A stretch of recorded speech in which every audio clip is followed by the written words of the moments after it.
ce geste de toi viendra mon secours.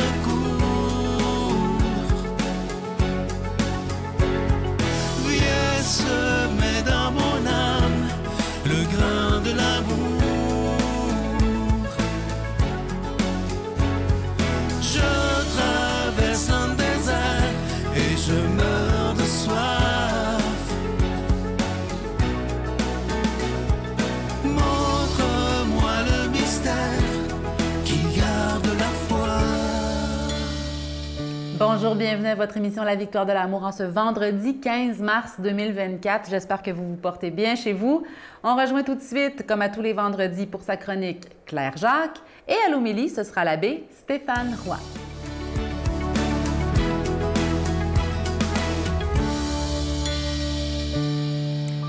Bonjour, bon vendredi matin à vous. J'espère que vous allez bien. Je ne sais pas à quelle heure vous regardez l'émission, si vous l'avez enregistrée ou si vous la regardez en direct. Si c'est le cas, je vous souhaite un bon lever de soleil. Aujourd'hui, c'est la deuxième partie d'une chronique que j'avais commencée sur l'ego. Je ne sais pas si vous vous rappelez de ça, ça fait déjà un petit moment.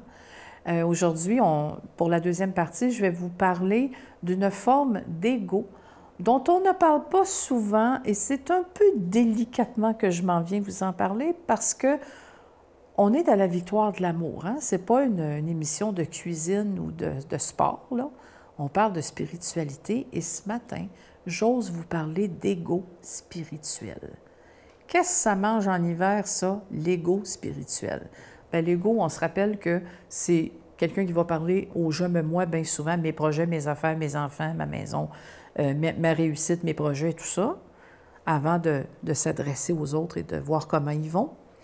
Mais l'ego spirituel, c'est un peu particulier. Il s'agit de quelqu'un qui chemine spirituellement avec un système de croyances et de valeurs qui lui conviennent bien et qui, chemin faisant avec les lectures et tout ça, trouve aussi une communauté de gens, hein, ça ressemble à nous autres, ça, une communauté de gens qui se rassemblent pour célébrer ce qu'on est et pour s'encourager à continuer à cheminer dans une direction spécifique. L'ego spirituel arrive au moment où, ça arrive très pernicieusement. Ça commence à arriver quand on se trouve meilleur que les autres, quand on dit qu'on détient, nous, la seule vérité, quand on commence à se donner le droit de juger tout ce qui est différent de nous.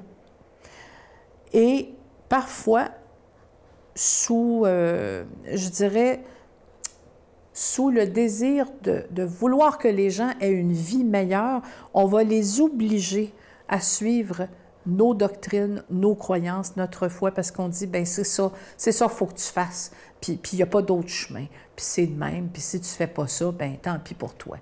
Il y a une espèce je dirais, de scie spirituelle, une scie S-C-I-E, là, qui vient comme trancher en disant « si tu ne fais pas ça, tu ne vaux rien ».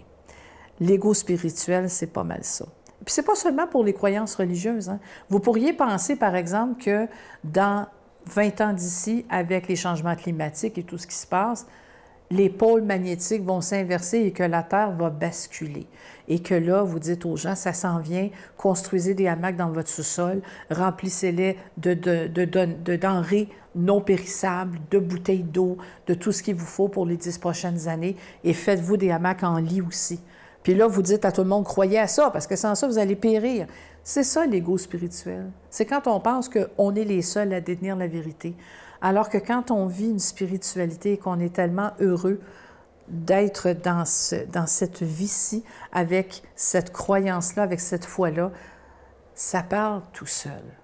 On n'a pas nécessairement besoin d'assommer les gens avec ça. Ça va de soi. Dieu travaille comme ça très souvent. Il faut juste l'écouter, je crois bien. Bon week-end. Notre Père qui es aux cieux, que ton nom soit sanctifié, que ton règne vienne, que ta volonté soit faite sur la terre comme au ciel. Donne-nous aujourd'hui notre pain de ce jour.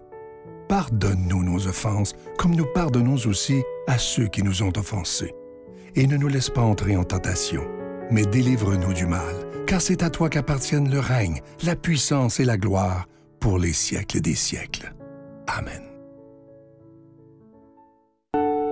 Je continuerai à croire, même si tout le monde perd espoir. Je continuerai à aimer, même si les autres parlent de haine. Je continuerai à construire, même si les autres détruisent. Je continuerai à parler de paix, même au milieu d'une guerre.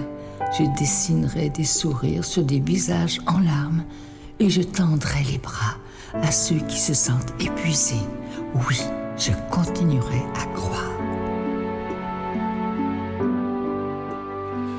Comme à chaque année depuis 29 ans, vous savez que pendant la période de carême, nous n'offrons pas de cadeaux du mois parce que le plus beau des cadeaux qu'on peut vous offrir, c'est d'être en ondes 7 jours par semaine depuis toutes ces années. Alors moi, je vous dis merci de tout cœur de ce que vous ferez pour la victoire de l'amour. Il n'y a pas de cadeau du mois. Et si pendant ce carême 2024, on décidait de donner sans rien attendre en retour, simplement pour que l'amour soit proclamé. On en a besoin de plus en plus dans notre monde qui est si malade. Et si ensemble, on décide, les croyants, de devenir des croyables, de se donner la main et d'annoncer celui qui est le prince de la paix, vous allez voir notre monde autour de nous pourra changer. Et nous, en nous-mêmes, on pourra changer et devenir de meilleures personnes. Alors, je vous donne l'adresse. La Victoire de l'amour, case postale 120, succursale Boucherville à Boucherville, le J4B 5E6. Je vous la redonne. La Victoire de l'amour, case postale 120, succursale Boucherville à Boucherville, le J4B 5E6. Également par téléphone, par carte de crédit du lundi au jeudi de 8h à 17h dans le 514-523-4433, 523-4433 ou sans frais le 1-888-811-9291,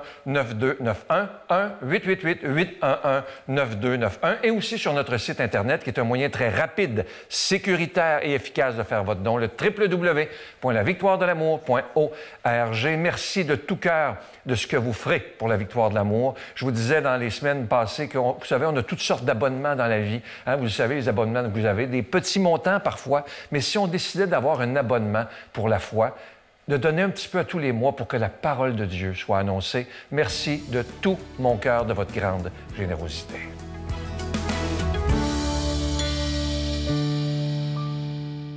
Mon Dieu, donnez-moi la sérénité d'accepter les choses que je ne peux changer, le courage de changer les choses que je peux et la sagesse d'en connaître la différence. Amen.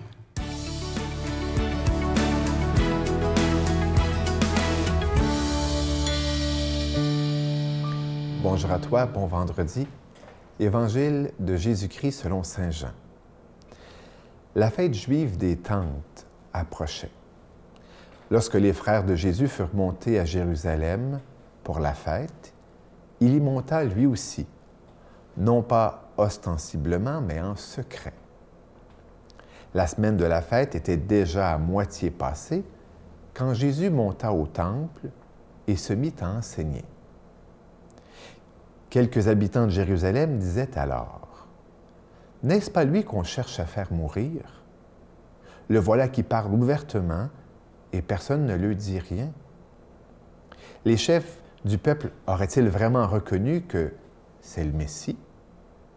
Mais lui, nous savons d'où il est. Or, lorsque le Messie viendra, personne ne saura d'où il est. Jésus, qui enseignait dans le temple, s'écria, « Vous me connaissez? Et vous savez d'où je suis? Je ne suis pas venu de moi-même, mais celui qui m'a envoyé dit la vérité, lui que vous ne connaissez pas. Moi, je le connais parce que je viens d'auprès de lui, et c'est lui qui m'a envoyé. » On cherchait à l'arrêter, mais personne ne mit la main sur lui, parce que son heure n'était pas encore venue. Saint Jean, dans cet évangile, aime à nous contextualiser la scène. Il aurait tout simplement pu dire « Jésus enseignait dans le temple et voici ». Non. Il aime à préciser que c'est dans le contexte de la semaine de la fête des Tentes, fête juive. La fête de la Soukotte. Et cette fête a une signification bien particulière. Tout d'abord, fête de récolte, d'action de grâce. Hein? C'est comme leur action de grâce à eux. Hein?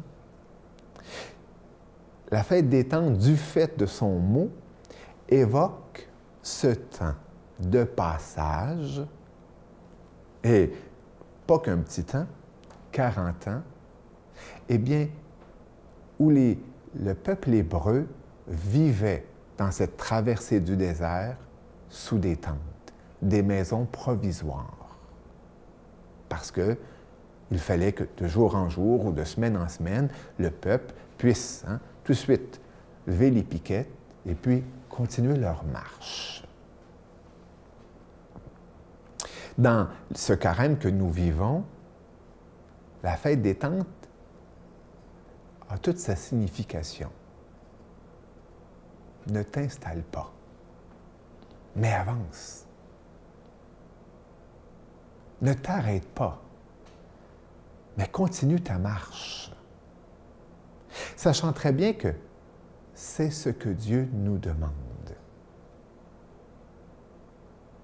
Lorsqu'il nous invite à être saints comme lui est saint, ou à être parfaits comme notre Père est parfait, il nous invite surtout à être en marche, à avancer, à vivre, et à vivre ce dynamisme d'être où justement la vie se vit,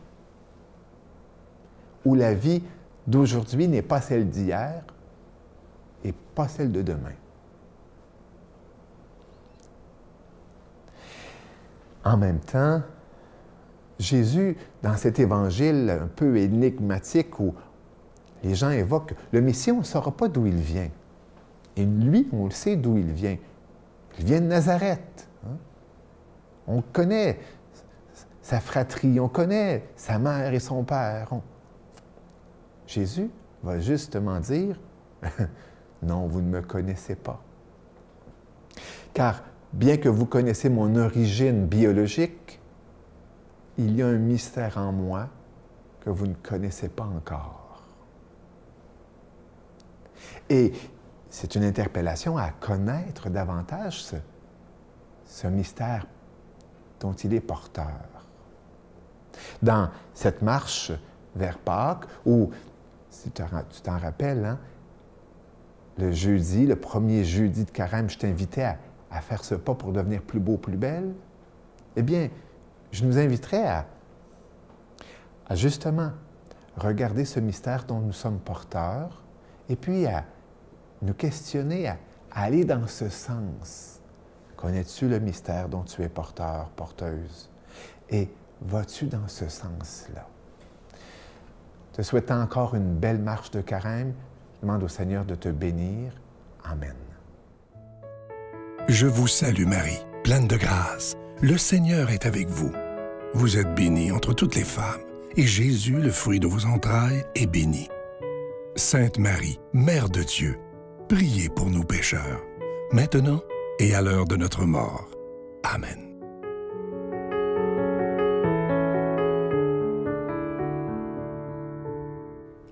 Dans le psaume du jour, le psaume 33, il est écrit que Dieu est proche des cœurs brisés.